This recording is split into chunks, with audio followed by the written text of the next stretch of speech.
Yeah, so I've been working on this book. It's like a usual book, right? Takes like 14 times longer than you thought it was going to take.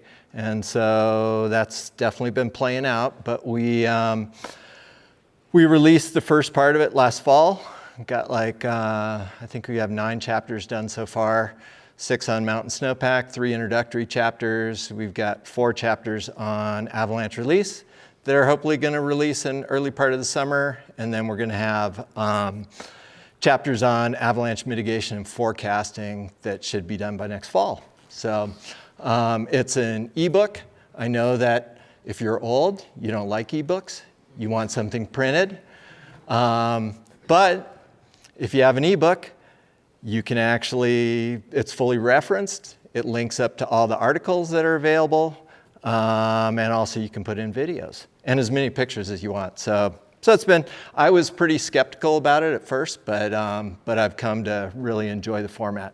Anyway, so in doing this, I've learned a lot of new stuff. So that's been the fun thing about it. I've been able to give a few talks. I gave one at the last ProDev seminar a couple years ago about some of the stuff that I was learning, but now I just finished a bunch of stuff about avalanche release, so that's what I'm gonna cover today.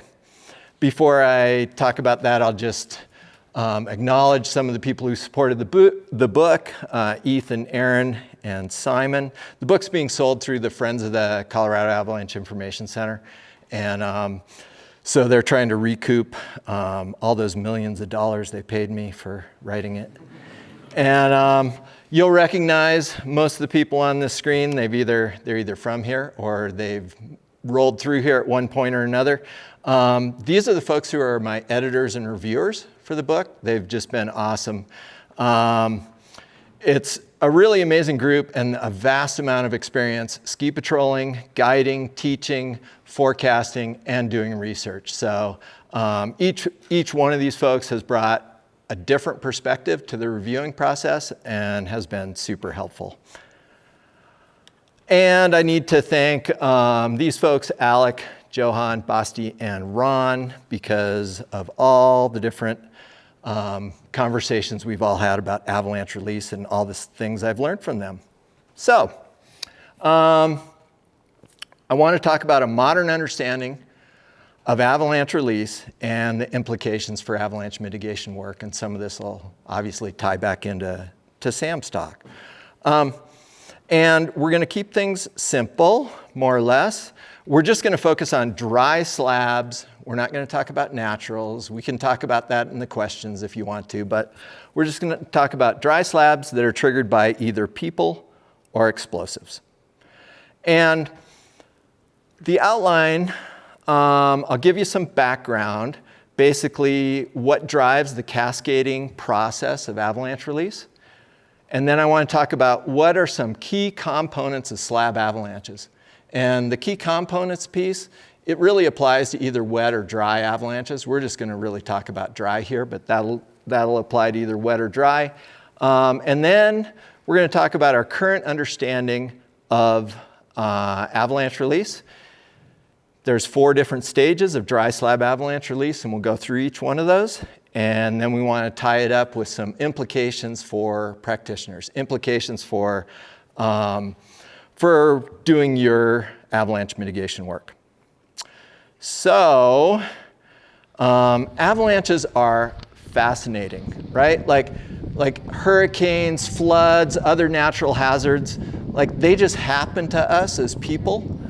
But with an avalanche, one person on a snowmobile or on skis can put tens of millions of tons of snow in motion all at the same time. So we didn't need an atomic bomb to do this. We were able to do this just with one person on skis, basically put the whole thing in motion. And this person, I will tell you, they are an amazing snowmobiler. Here they come. So they've ridden out the back side of that entire thing over those cliffs, and they came out. So, you know, you gotta love that. Okay, so the thing that makes an avalanche release, it's this cascading process, right? Like that person is a tiny, tiny little dot on that avalanche, but yet they make the whole thing go, right? And so what this little explanation will do, which is from your favorite high school physics teacher, is show you another one of these cascading processes. With dominoes. But what you may not know is that a domino can knock over another domino, which is about 1.5 times larger. So what I have here is a chain of dominoes. Each one is 1.5 times larger than the previous one.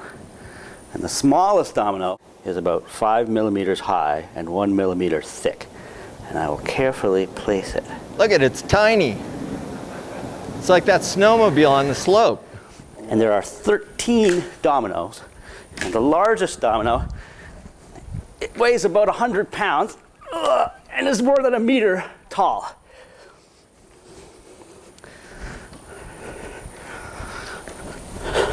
Ready?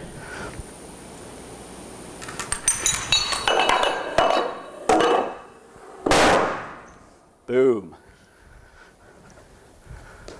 That was 13 dominoes. If I had 29 dominoes, the last domino would be as tall as the Empire State Building. There you go. Push over one tiny domino and you get the Empire State Building knocked over, right? So why in the world can that happen? How can we do that? What's that? There's potential energy stored in the system, right? So when you lift up a domino and you have it vertical, there's potential energy. And so if even that little domino, if you can get it to tip over, it has potential energy, it knocks over the next one, that knocks over the next one, that knocks over the next one. And it turns out that a domino has enough stored potential energy to knock over another domino that's 1.5 times larger. And so then we can get this cascading effect.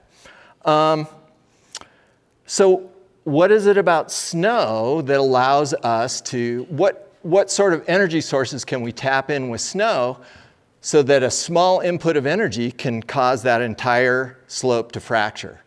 And there's two. One of those is the fact that the slab is sitting over a porous weak layer. And that porous weak layer can collapse. So that slab has a certain amount of gravitational potential energy due to the motion of that slab as it collapses into the weak layer. And when we talk about weak layers, it doesn't have to be a persistent weak layer, okay? This could be a non-persistent weak layer too. This could be because snow is extremely, extremely porous, right? Lots and lots of air, so it's easy for snow to collapse.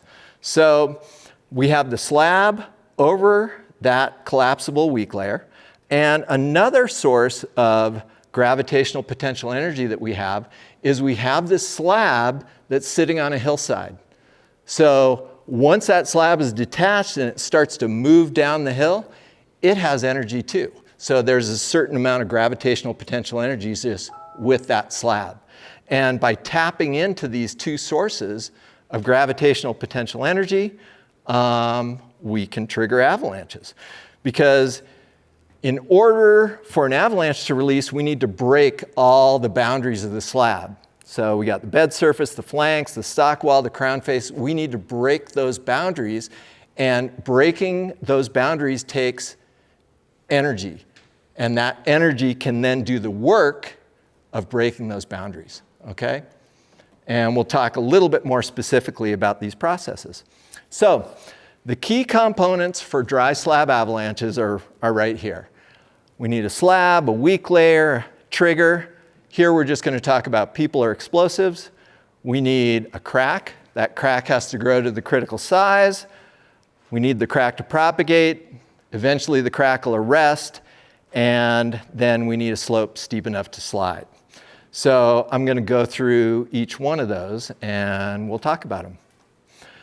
So I think one of the more important ones that we've neglected a lot in the past is the slab. The characteristics of the slab are really, really important in terms of stability. You need a slab. Ideally, the ideal slab is going to be both soft and strong. which are kind of counterintuitive, right? Because soft, you sort of think that maybe that's weak. Strong seems like it would be stiff. But ideally, you need something soft enough so it can bend, because what happens is, as the weak layer collapses and that slab bends, it gets stored strain energy as that bending happens, and that's what helps drive that crack forward. It has to be strong enough so that it actually supports the propagation, so that it doesn't break. So you want one that's not too thick, not too thin, just right. Kind of like Goldilocks and Three Bears, right? You want just sort of the perfect slab. And so a lot of you have probably seen this video. Excuse me if you've seen it too many times, but this was just an experiment we did with slabs once. To give you an idea of what we're up here on Bacon Rind, and perfect we're trying slab to look at the effect of the slab on propagation. So here we've got a very thin slab. It's real low density, weak stuff. And it's sitting on top of a layer of surface ore right here. And so we'll do a propagation saw test and see how that goes. So here we go. Okay, so we're getting slab fractures. You can see that the slab just doesn't have enough tensile strength to communicate that fracture up, and so we're not propagating to end along that weak layer. So now we're going to do some modifications to the slab and see if that changes things. So now what we've done is we've got the same situation with the surface ore, but we've put a load on top of it. And let's see what happens here. Okay, again we're getting slab fractures. And what we did is, we added load to the whole situation. We added additional weight, but we didn't really add much structural integrity. So we didn't really, there was no real connection between this. Since we had these multiple blocks, it wasn't really increasing the overall tensile strength of the slab. And again, we were getting slab fracture. Now we've loaded up the slab, or we've loaded up our slab here with just snow that we put on with the shovel. Because this snow, and then we've given it about 55 minutes to bond, to center up, with the idea that now we've added not only load to the slab, but we've also added tensile strength. Let's see if we get the fracture to propagate now.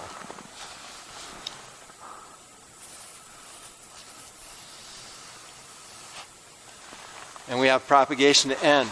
So this time, the entire block fractured to end. And you can see that the slab, it's a fairly healthy slab that we got on top now. This layer that we put on there. Looks like it's about, probably 1 finger hardness or so. And that slab was enough then to communicate that fracture up the column and cause it to propagate to end.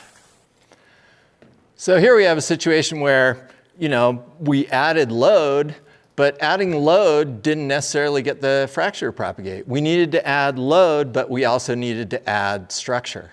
Okay, so it's just an idea that these slabs are super important, and having just the right slab, you could have a situation, for example, where you have a buried surface ore layer and it's not very reactive. And what we've shown is if you put a 5 centimeter wind slab on top of that, suddenly you can get that slab to start moving, right? Okay, so the slab then sits on top of a weak layer. The weak layer is porous, so that's our first energy source that we can tap into. Again, they can be the weak layers can be persistent, like facets or depth ore, or non-persistent. Ned Baer did a bunch of work with non-persistent weak layers and showed that they also collapse. And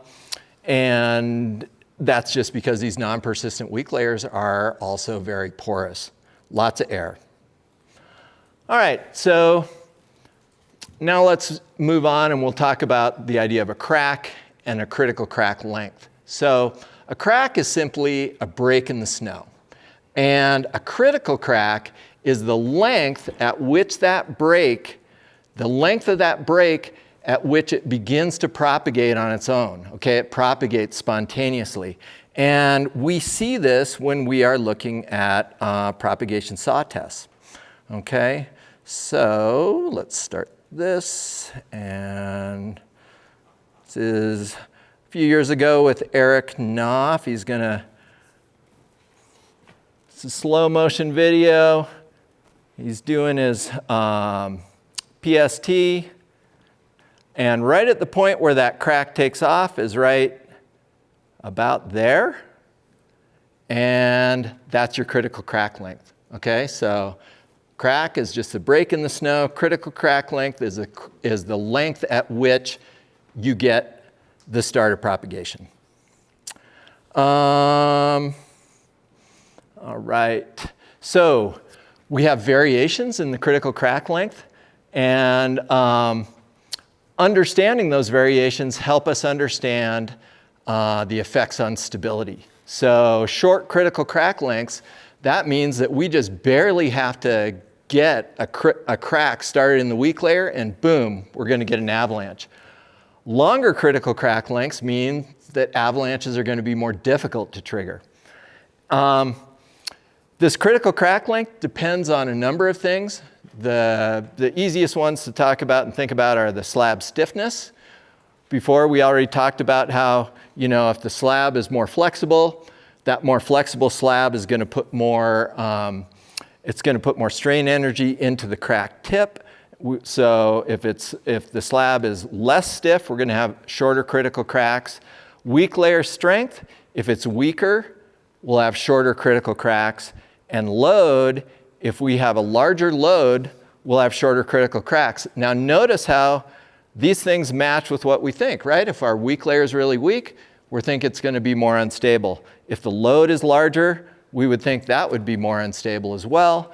And the critical crack length changes over time, all right? As the weak layer gets stronger, as the slab stiffens up, that critical crack will change over time. And so we'll show you a couple of experiments about this. So we did a bunch of experiments. We used very highly technical gear, duct tape and cardboard. And we went into the field and we loaded up these different weak layers with different amounts of snow. And here's one of those experiments, and we're going to look at how critical crack length changes, how it decreases as load increases. So here we added nothing to the snowpack, and we're going to get a PST of 20 over 100, but the crack is actually going to arrest. It's not going to propagate. Now we loaded it up with 5 centimeters of snow on top. We're cutting a surface hoar layer, and we're going to have an 18 centimeter cut length. Boom. You can just sort of imagine you're having a storm and you're getting more and more load. Now you've got 10 centimeters. Of course, we are adding this load much faster than it would be added at the ski area or in the backcountry. Now we got 15 centimeters added, and it's just going to be a cut length of 4. And I couldn't believe that we actually got 20 centimeters on top of this one, because sometimes they'd collapse as we were doing it. And now, basically, the minute you touch the surface hoar layer, it goes. Boom. Okay, so that matches with our observations, right? As we get more load on a weak layer, we also tend to have it easier to release. All right, so what about over time? What happens over time? Well, in the absence of loading, over time we would expect that the snow would stabilize. So we would expect that that critical crack would expand. So here we are 30 minutes after we loaded this. I think I loaded it with 10 centimeters. You can see, very short cut length, right? So that's 30 minutes after we loaded it. Now, when we did these over a course of 4 days, now it's 3 hours after, we're up to 12 centimeter cut length.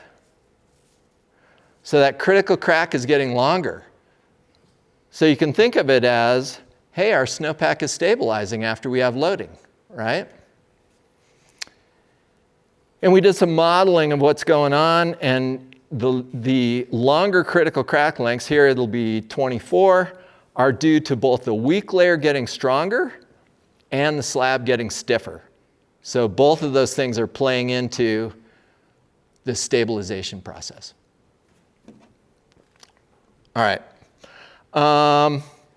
So crack propagation, just want to show you real quickly. There's, all the different modes of crack propagation are occurring in an avalanche, but the really important one is the one that doesn't occur in classic fracture mechanics where we're talking about solid materials. Here we have a porous material, so we can have crack propagation in what it's called anti-cracking, but I'm just going to call it collapse mode because a lot of people hate the term anti-cracking.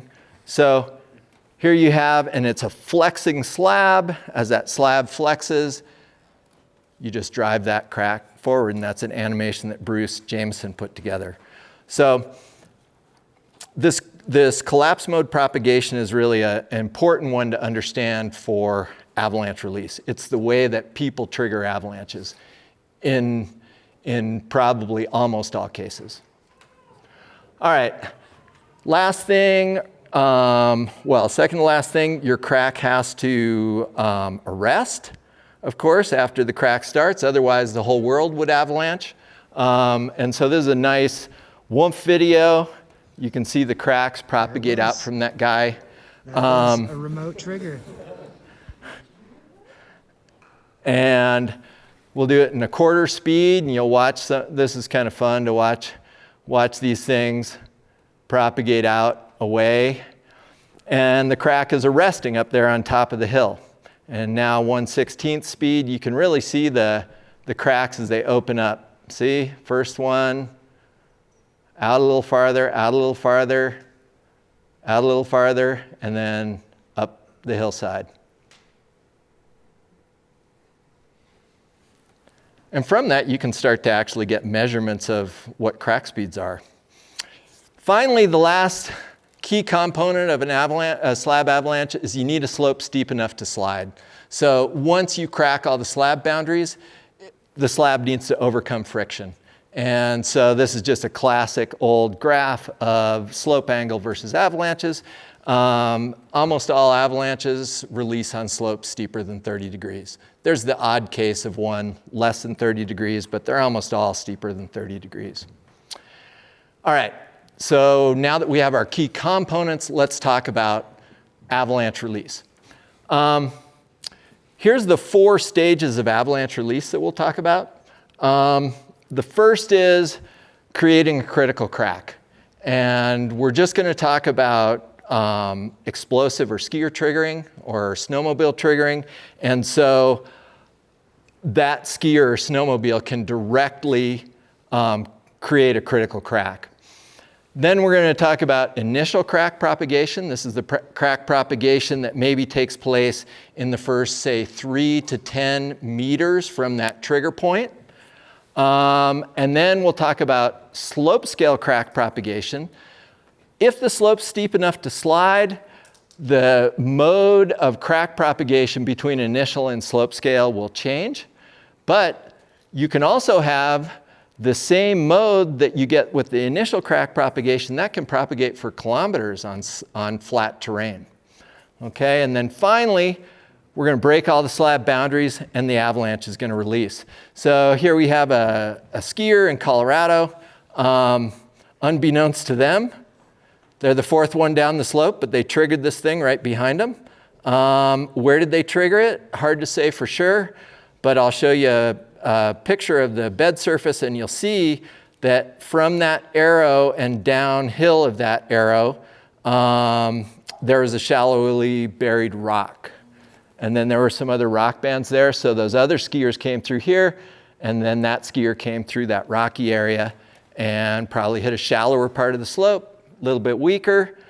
They got that initial crack to start. Then that crack propagated outward, and then the whole slope started moving. All right. So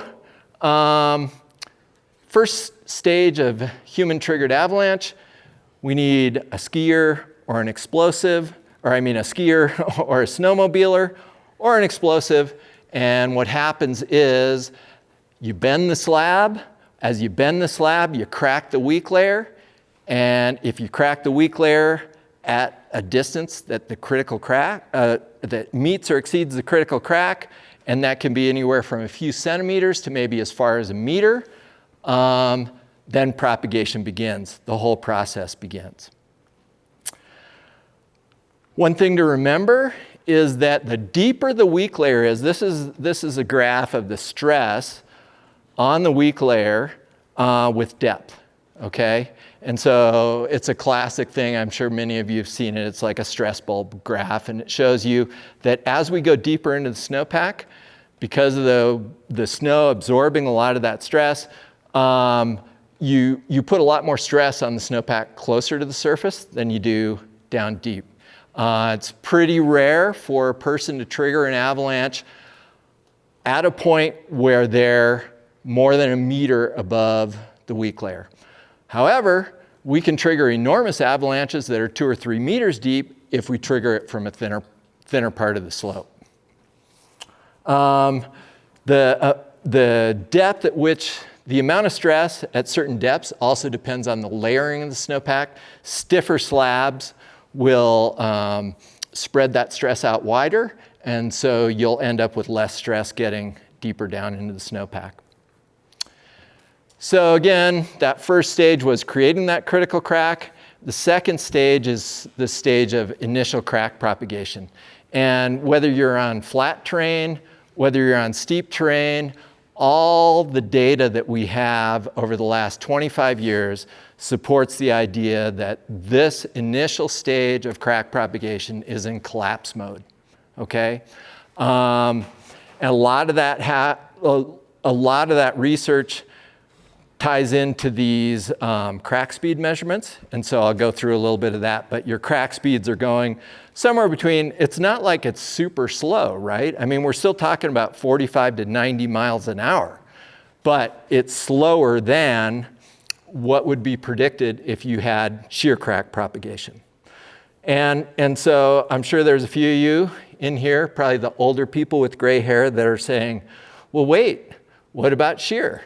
Because we always talked about the first fracture surface was occurring in shear, and this is a diagram from the 1978 Avalanche Handbook. And I can tell you, as a ski patroller in the 1980s, it was all about shear strength, right?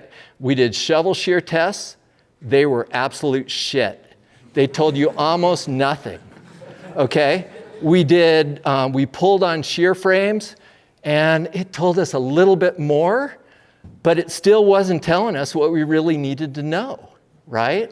And that was why people developed compression tests, was because you're actually tapping on the top of the snow.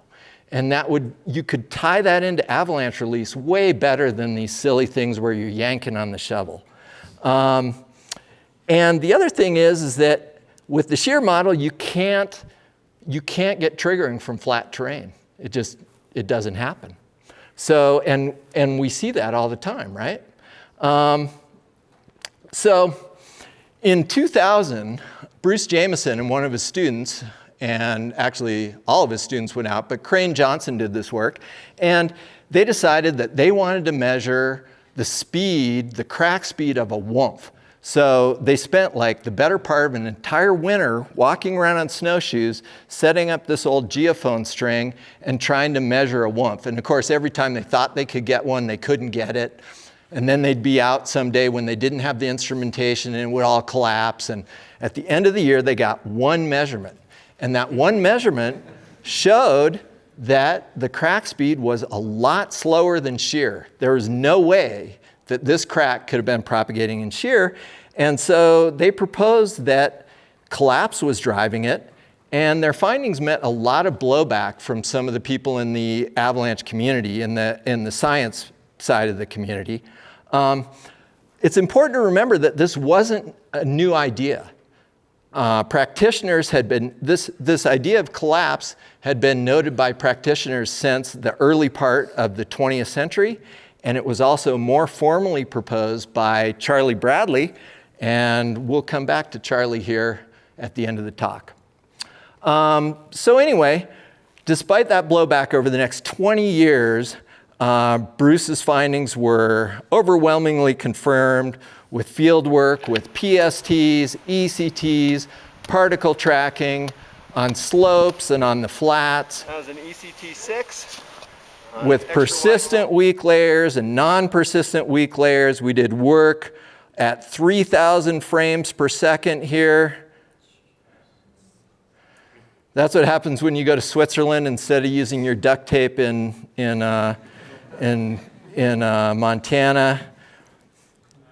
And when you're in Switzerland, you got to do like the really big test too. So here's the PST that's about 10 meters wide. Let's see, okay.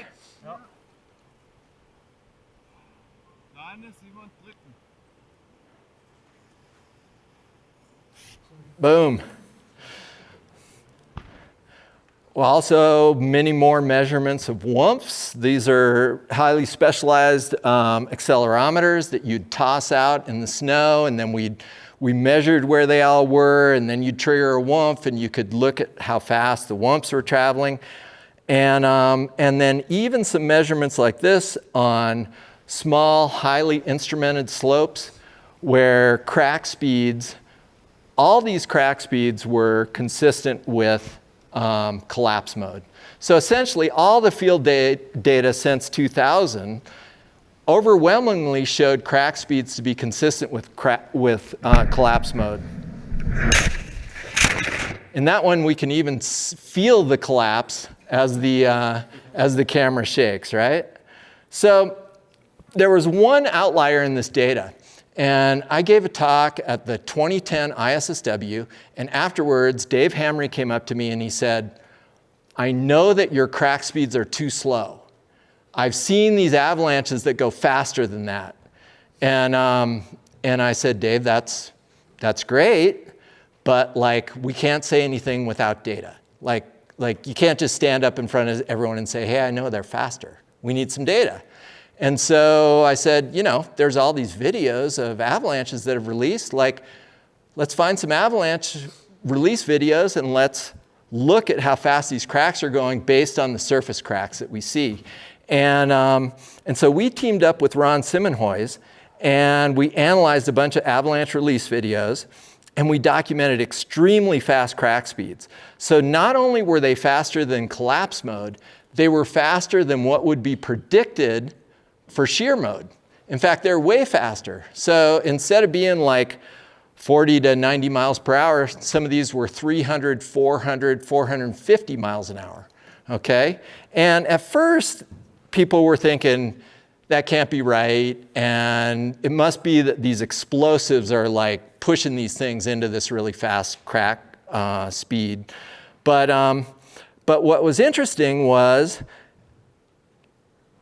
the modelers, when they started to move their models onto bigger slopes, suddenly they were finding crack speeds that were going much faster than they had predicted. And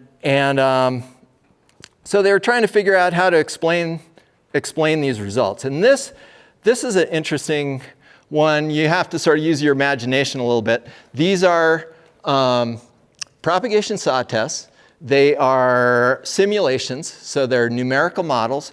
The one on the top is completely flat, okay? 0 slope angle. Here, the slope angle is 30 degrees. So this one's flat, this one's 30 degrees. We're gonna take a saw and we're gonna put the same saw in at the same time in these two propagation saw tests. So again, a numerical simulation. Saw starts, that crack takes off, and that crack's nice and consistent, but also a lot slower. So, and then do you note that like this slab is slid just a little bit, right? It's slid downhill. So So what we have is this much faster mode of crack propagation, and the question is, what's happening? So remember, if we're triggering an avalanche now, a lot of these things that I'm going to show you have already occurred in this particular avalanche because obviously the whole thing's sliding already, right? But the person initially bends the slab, breaks the weak layer out to a critical size, and that crack starts propagating outward. Okay, now when it gets to a certain size, this bit of the slab has become detached, right? And as it becomes detached, it starts moving downhill. So that first part of the slab starts moving downhill, and as it moves downhill, suddenly we're increasing the stress, the shear stress along the weak layer, okay? And the wider that thing gets, the more energy that's available to drive a shear crack forward. And not only that, but it's not just a shear crack that has a specific amount of energy. It's a shear crack that has an increasing amount of energy as you get more and more of that slab moving. And so instead of it just being a shear speed, we notch it way up. We have what they called a super shear crack. Okay? So boom, that thing just pops out, and suddenly we go from this collapse mode to super shear mode. And they published this just in 2022 in Nature. So real big paper by a bunch of the folks over in Switzerland. So kind of an interesting thing. Here's a nice little bit of avalanche porn here for you. Let's see, all right. Drop. I'm sure any of us could have done this.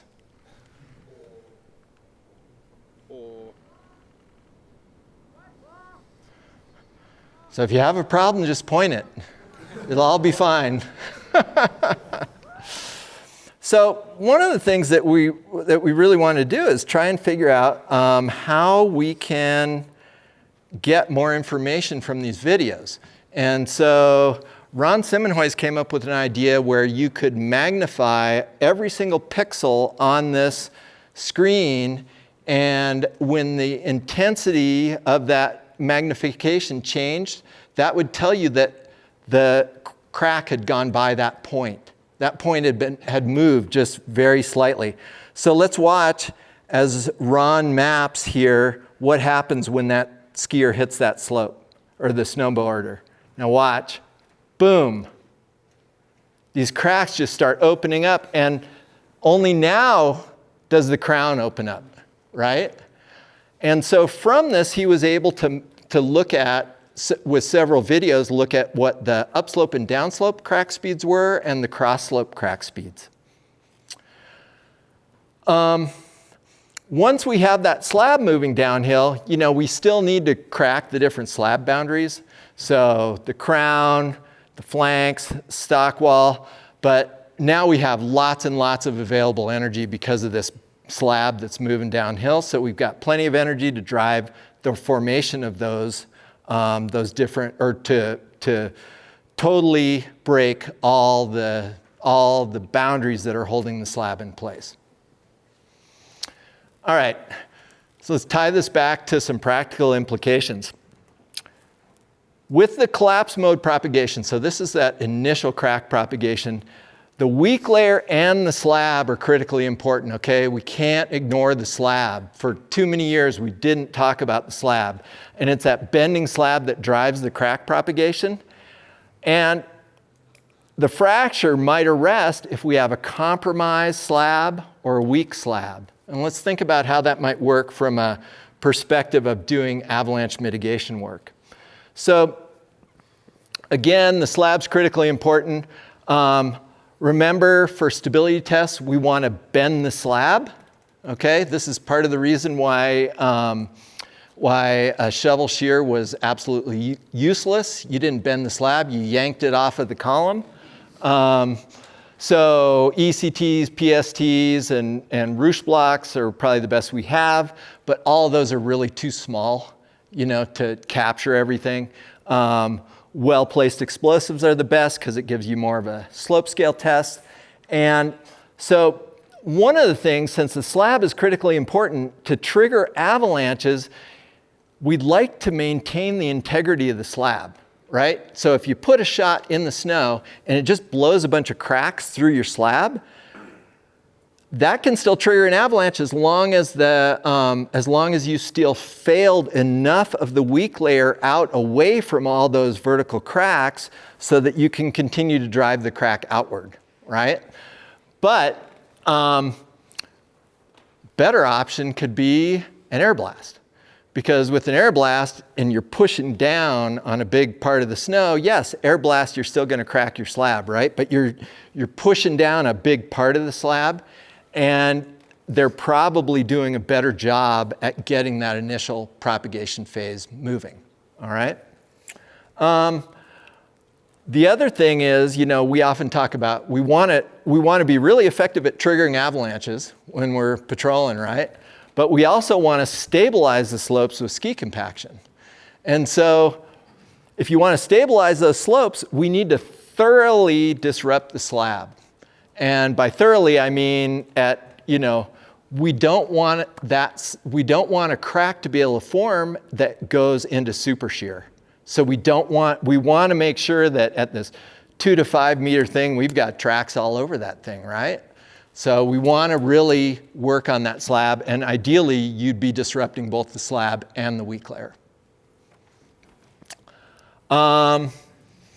So now shifting to the practical implications of super shear, I think as the slab begins to move downhill and we have that super shear process, our crack speed's a lot faster and the slab disruptions may not be as effective at arresting propagation. So to prevent avalanches from releasing, we need to arrest the cracks before they transition to super shear. I mean, that would be ideal, right? And this means that a crack that begins in a relatively undisturbed part of the slope may be more likely to take out previous tracks or explosive craters. And this just adds, I'd love to say there's a magic bullet at the end of this, but essentially this just continues to add to our uncertainty, which means that thorough testing is important, which means, I guess the good news is we get to throw more explosives. And then another implication, I think, is that if we can crack a big enough portion of the weak layer, we can send that crack propagation mode directly into super shear. And I think you can probably do that with a lot of air blasts. You can get a part of the slope moving, and that's going to increase your likelihood of triggering larger avalanches and releasing more snow. And, some of the original work on air blasts was done here in Bozeman. It was folks like Bob Brown and some of the, Rand Decker and people at MSU that, when Ed was around, that were going out and playing around with making explosive trams, and then the folks at Bridger Bowl building all these trams all over the place because they work so well. But I think we always talked about that the reason that they were effective is that they're more likely to hit a weak part of the slope, which I think is true. But another good explanation might be that we also were sending the snow into super shear directly. And to bring it full circle, Charlie Bradley. Instead of focusing on shear for almost 40 years, we should have been listening to Charlie. Charlie was a 10th Mountain Division veteran, founded the MSU Earth Sciences Department, and he was the person who hired John Montaigne, another 10th Mountain Division veteran.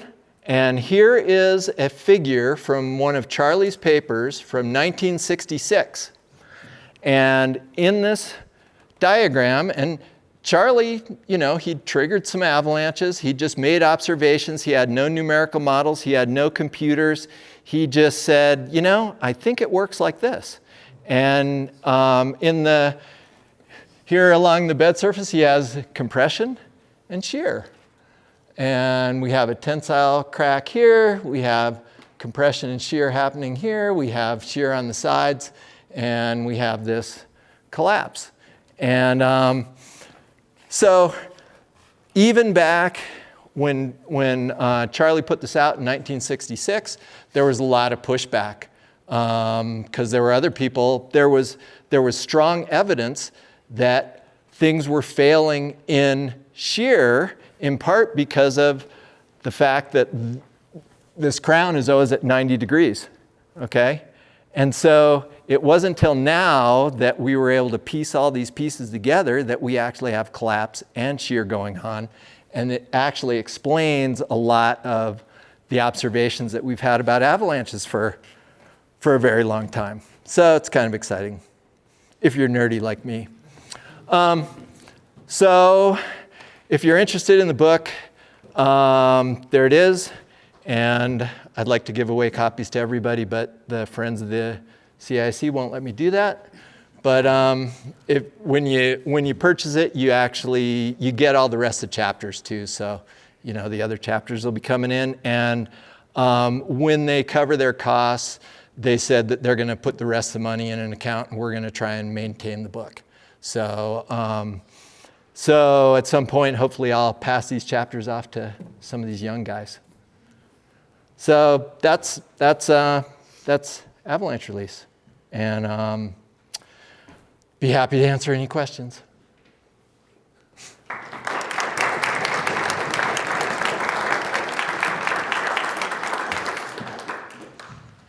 Probably went a little long. Yeah, Mike. I think couple of observations. No.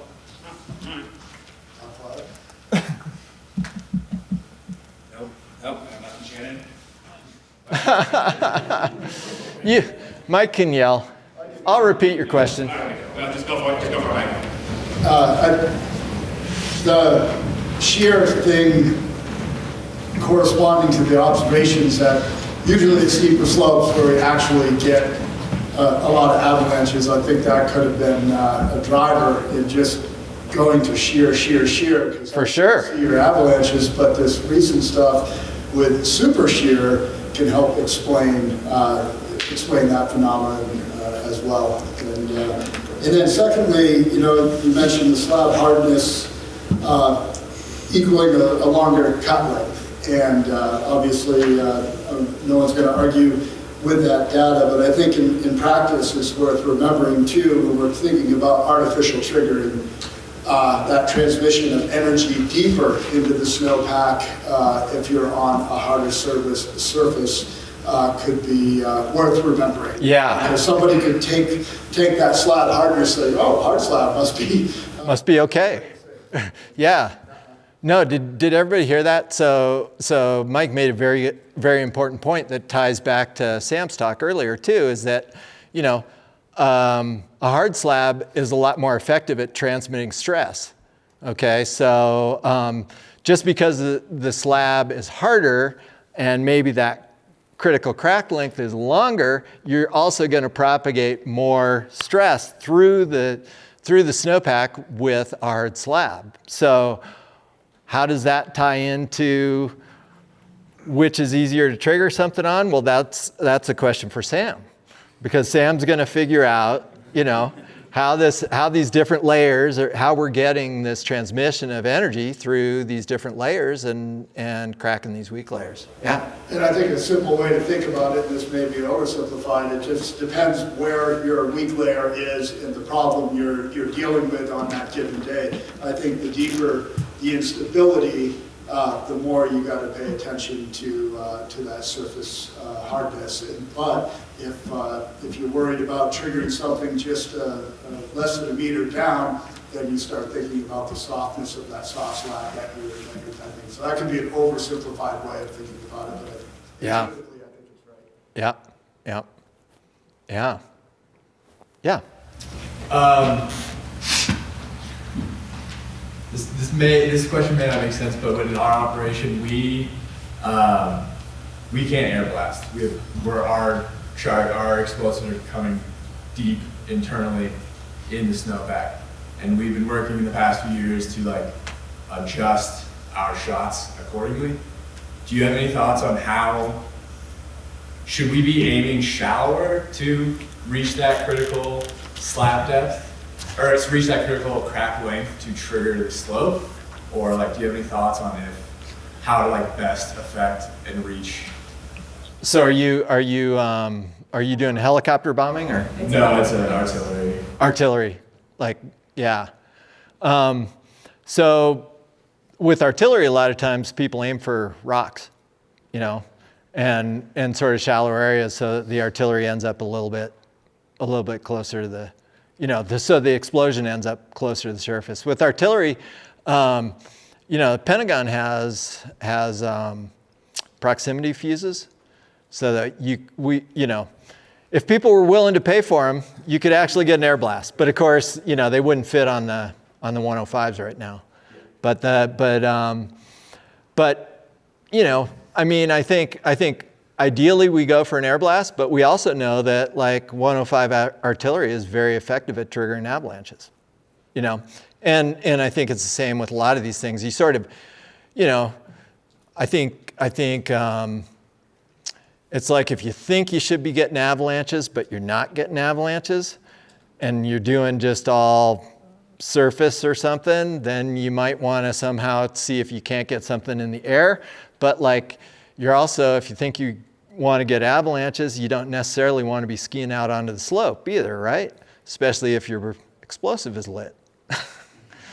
So yeah, there's just all these, you know, nuances. But we know that artillery and shots in the snow, they're very effective, you know, at triggering avalanches. But if you could, you know, you'd like to get it in the air. Yeah, Don. Thanks, Carl. As one of my favorite explainers of complicated things, it seems like at Tromsø, people are diving more into fracture toughness or resistance to fracture, which, as I understand it, is not analogous or directly comparable to strength or how many taps it takes to initiate a fracture. Yeah. Could you explain the factors that influence fracture toughness, both in the weak layer and within the slab, and how it might vary with temperature? Yeah, so fracture toughness, I mean, Sam will have to correct me on this if I haven't heard if my terms are wrong, but I believe that fracture toughness is the resistance of a material, or the resistance of a material to have a crack expand, an existing crack expand. Is that correct? Yeah. So with fracture toughness, whereas this. Fracture toughness has been a critical fracture, so it's okay. Right. So with I mean, a really interesting finding that recently came out was these this was another paper that came out in Nature not long ago, but what they found was that for snow, the fracture toughness in shear, even with a faceted weak layer, is quite a bit higher, like 40% higher than the fracture toughness of a collapse mode crack. And which is super interesting because it turns out that it's easier to initiate a collapse mode crack than a shear crack in snow. And so that's not answering your question, because your question was more about slabs and weak layers and the effect of temperature on them. So I'm not sure like I'm afraid that's a thesis and a half. So what would be a specific question that would relate to that? So Ron Zimmer always did a good job looking at variations in slab stiffness throughout the day on a similar snowpack structure and how that favored propagation. Any observations or even guesses on how increasing or rising temperatures still staying sub-zero, so staying out of the ground, affect fracture toughness within the snowpack? Yeah, I would say that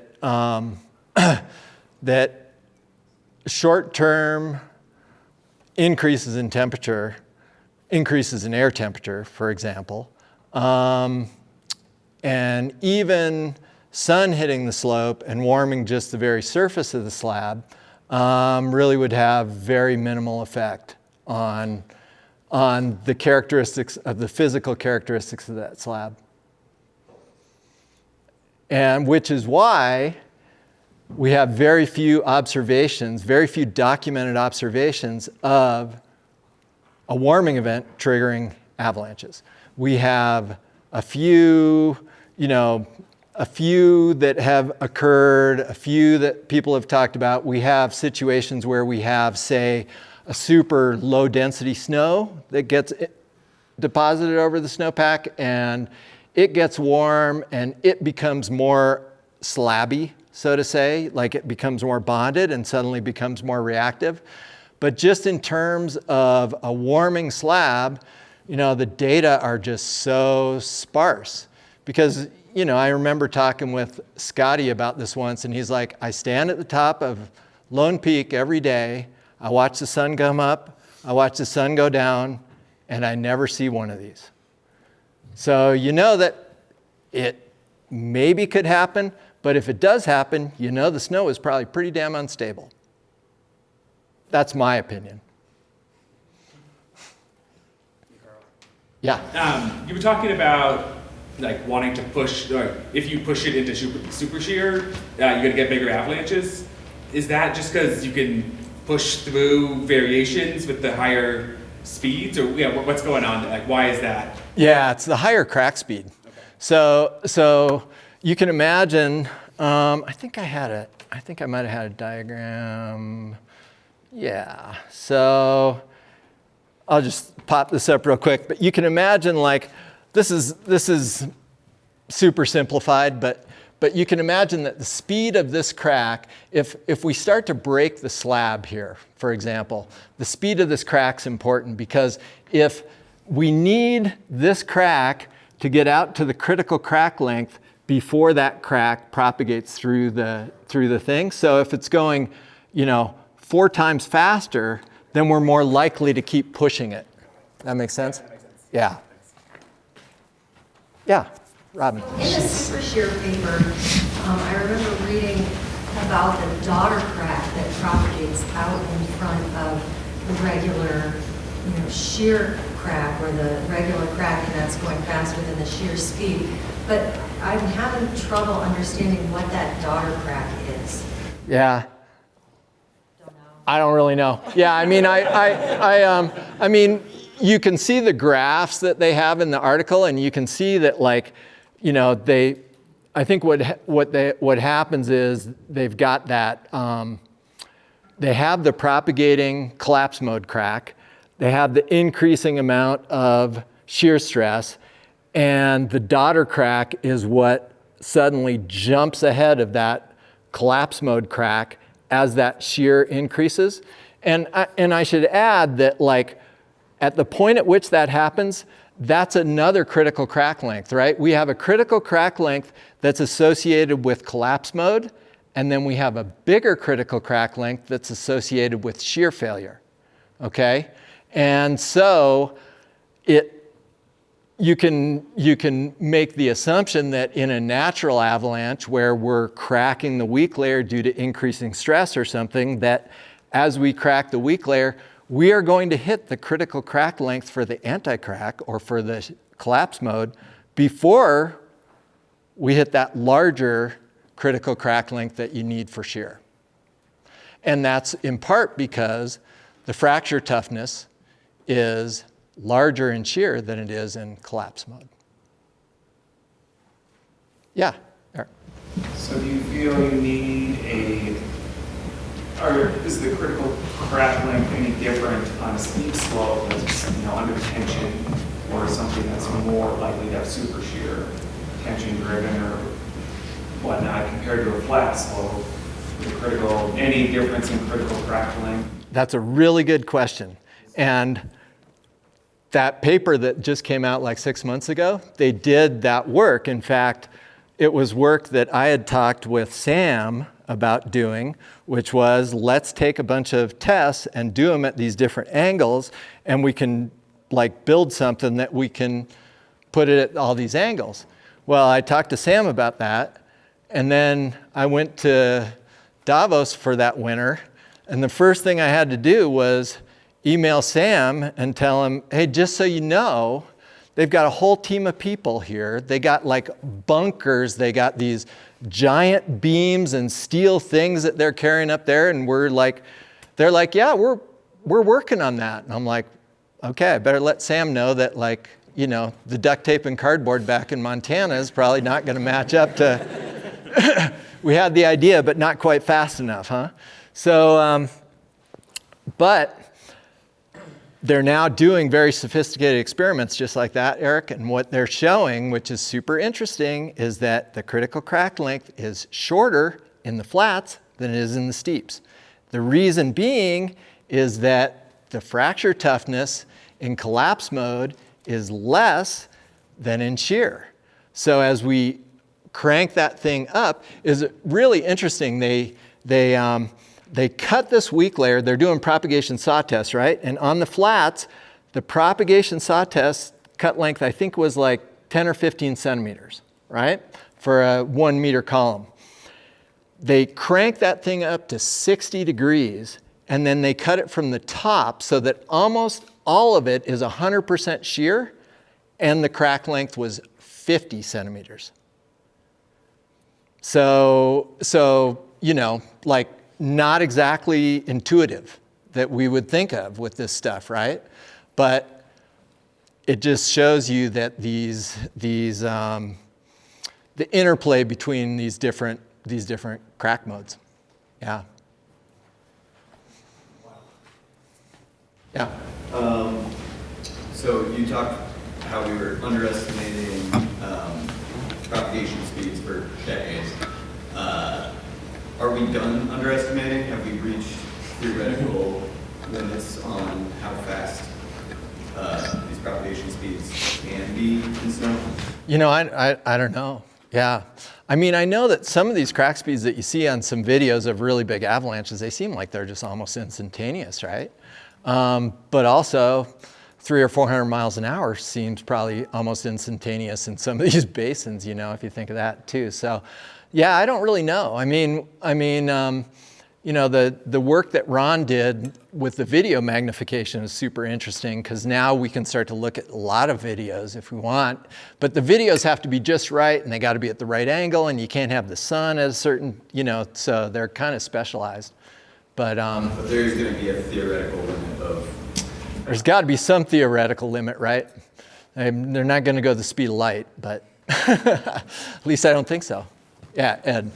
So when they cut it from the top, you said they had a longer one, but if you cut it from the bottom, I think the slope then made a difference, correct? When you're cutting it from the bottom... Cut it from the same place, either on the flat. Yeah, if you cut it from the bottom, the critical crack length still increases, but it doesn't increase as much as when you cut it from the top. The reason being is, as you cut it from the top, it almost all is breaking in shear, and if you cut it from the bottom, you're getting the bending of the slab, and you're getting the contribution of anti-cracking. If I could ask, my question is, when you cut it on the slope, the crack length on a flat versus the crack length on a slope is changing. Yes. Slope becomes relevant, right? Yes, but on the flat, it's shorter than when you're on a slope. We're always doing these tests, and you can do it all on a flat slope and not have to do it on a slope. Right. And you could use that to project what was going to happen on a slope. You can. And that's you've got to adjust that, right? You can. It is important. So I'm trying to say, No, on those tests is relevant. Yeah. Yeah, no, and we did, a recent paper that I did with Basti, we actually took all these, because one of the things I was talking to those guys about was they do these tests and they rotate them like this, and as you do that, you end up with more snow. You end up with all this extra snow over that crack tip. And I'm like, that's going to change everything there. And so, Basti came up with this model, so now you can input your information from a model and take your flat one and put it at whatever slope angle you want. Yeah. All right. Thank you, Karl.